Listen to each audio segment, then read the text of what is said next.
Hi everybody, my name is Zachary and I'm joined by Cameron. And welcome to the first and last episode of ZNC podcast for our BLS class, which is Evolutions in Racism. And today we're going to be talking a little bit about affirmative action, but first we're just going to introduce a little bit more about ourselves and have a lighthearted conversation before we get into the really meat of this stuff. So Cam, as a freshman, right, why did you choose Baruch? So, like Zach said, I'm a freshman here at Baruch. This is my first year. And we're actually both part of the athletic department here at Baruch, right? I'm on the baseball team. I'm not part of the basketball team. He's not on the basketball team. But I'm part of the volleyball team. I don't know. Yeah. But, so obviously we have our reasons as to why we came here for the sports aspect.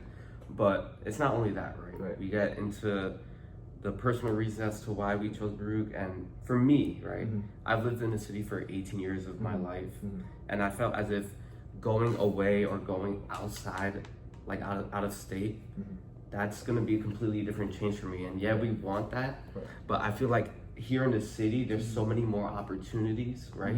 We have the connections, we have so many like networking opportunities, and like yeah, I could have chose to go to NYU or to Columbia, who are actually here in the city as well.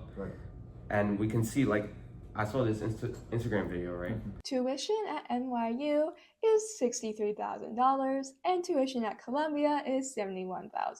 The median NYU and Columbia tuition are $150K, $160K, right? Whereas here at Baruch and CUNY, other CUNY schools, it's about like 5 to 7K. So if I really wanted to, right, I could actually attend those schools, right? But I feel like here at Baruch, it's more diverse, it's more inclusive of like where I could have more opportunities and more networking connections, right? But that's me personally. What about you? Why do you think you chose Baruch? Right? So me personally, I basically have the same reasons as you. I've been here basically my entire life.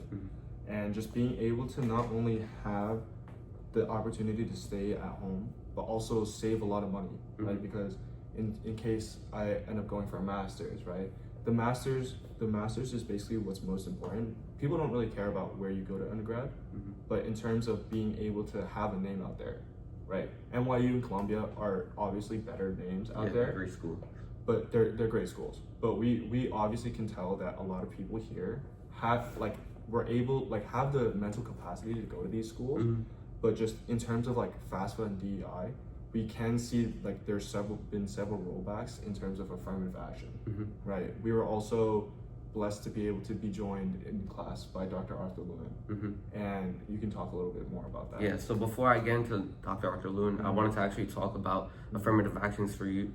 Those people who don't know what affirmative action is, it says here on Google that affirmative action is a set of policies and practices designed to actively address past and present discrimination, especially in the employment and education, and to promote diversity and inclusion, right? So getting into that, we actually had a wonderful opportunity to be joined by Dr. Arthur Lewin, right? And he's a current professor and author here at Baruch who works in the BLS department. And he came to our class and he really taught us this question of like, what is the truth and how to question it, how to find the answer to the truth. And he specifically talked about how CUNY came to be and how CUNY originally was a pay to go to college, and people did not see a point in paying and going to college when they could be spending their time and money working for their family, right? So Zach, where do you see instances in where this may not be true, right? What news have you seen about this?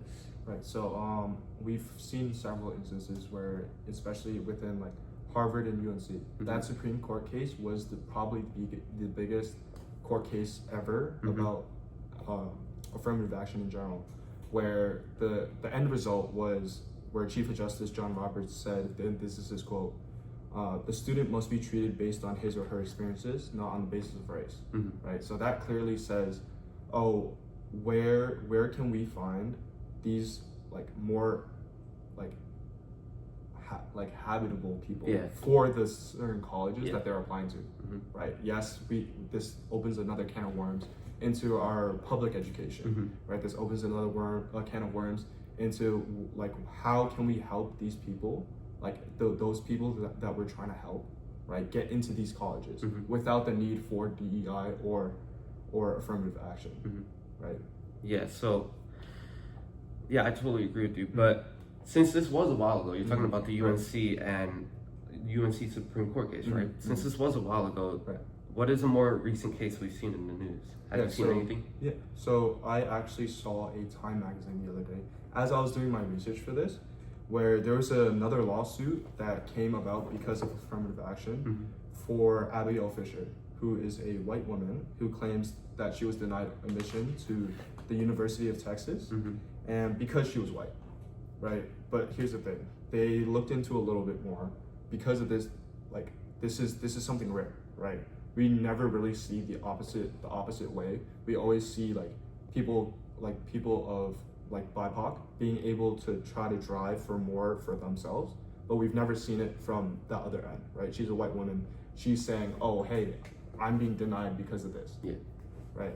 And we can see this from our own personal experiences, right? But here's the thing: they looked into a little bit more, and they saw that she one didn't have the grades for it. Right, that in of itself was enough to prove her point that was wrong, but also they gave us statistics, right? They were saying how we said in the definition before how the affirmative action not only improves education but also employment, and they gave us a statistic where they said that actually white females are more abled by affirmative action because of these statistics that are right here. It says female employment rose 15.2% at companies with federal affirmative action requirements compared to only 2.2 elsewhere. And that elsewhere is everybody else, right? That 15.2% was already just for white women. And that basically just proves the point that there was no point in this court case in general. Yeah, but can we really trust these numbers? Like you said, 15.2 and 2.2%, but can we actually really trust these numbers? No, you make a great point where I was actually doing a little bit more research in terms of our own perspective as an Asian American, right? I always hear these things, especially with Harvard, because Harvard targeted Asian Americans, right, in terms of the affirmative action. And through this, I was able to find a statistic from the Pew Research Center, which says that a slight majority of Asian adults, which is 52%, said that they disapprove where Asian Americans span in education, immigration, age, and other demographic subgroups, according to a national survey. Right, but then I looked a little bit more into it because for me personally, if I go around and ask all my Asian friends, all my Asian uncles and aunties, right? If I ask them, hey, what do you think about not being denied to higher level of education, in terms of CUNY's a great school, right? But you always want more, right? We always want more for each other, for our children especially. Yeah. Right, and you can attest to that too, right? Yeah. So, when you say you want more, right?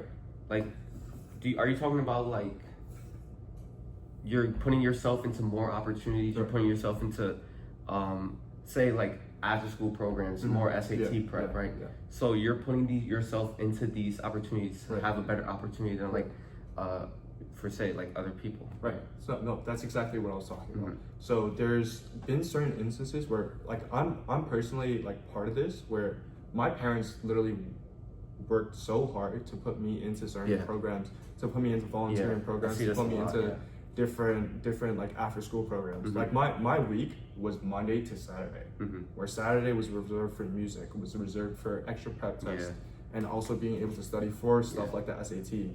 And to be honest, that really drove them to the point where it's just not fair for us, right? And we can see this in terms of the 52%, where I looked into a little bit more, right? And then it said that it was a national survey, but it was designed in 6 different languages, right? My thing about this is that affirmative action doesn't exist anywhere else. Only in the U.S. It's only in the U.S., right? This is not something that people have an issue with outside the U.S. because they have huge endowments towards education. They spend so much money towards our education and the quality of education that this isn't a problem. Yeah. Right. That opens another can of worms. We could talk about that at a different time. But in terms of that, that makes me only question the statistic. because I truly believe that there would be more people that disapprove of this because it doesn't exist in other languages, right? This was a survey of around 7,000 people, right, of Asian Americans, but in 6 different languages. 5 other languages, there's no explaining it, right? There's no instance of having that idea of like, it's hard to explain, right? It's saying, oh, hey, let's let these people in at a lower standard than these people at a higher standard. Yeah. Right? That doesn't exist. Everything else is merit-based. Yeah, and we can see like how America has so many more opportunities. Like a lot of people migrate and immigrate to America to have a better opportunity, right? These people are coming into our country and they don't know what affirmative action is, right? They don't know, that when my kid applies to these schools that there's going to be a certain set of policies and practices, right? So it's just a whole issue. Like I'm questioning these statistics too. Yeah. Okay. And to wrap it up a little bit more, especially nowadays, there has been certain rollbacks on DEI and affirmative action in general, especially with these court cases, especially with our new president, right? He announced, I think a month ago, I believe, that he was going to roll back on DEI. Yeah. Right. Yeah. But that only serves to not only like make it a bigger issue, but also like it gives us the addressing of like our own public school system, as I said before. And what we can grab from that is that there's really no solution other than trying our best to address the root of the problem, right? Which is at birth, right? Being able to improve our public school systems and improve everything that comes along with applying to these schools, other than just trying to nip it at the bud, right at the tip, right? Saying, oh, hey, here's a better standard for you guys. Here's an easier way up, right? This is something we can keep talking about this, but as of right now, we can only share our opinion of what research that we've done, and we could just open it up to the rest of everybody else. And thank you so much for listening to our podcast. Thank you for joining. Let's go!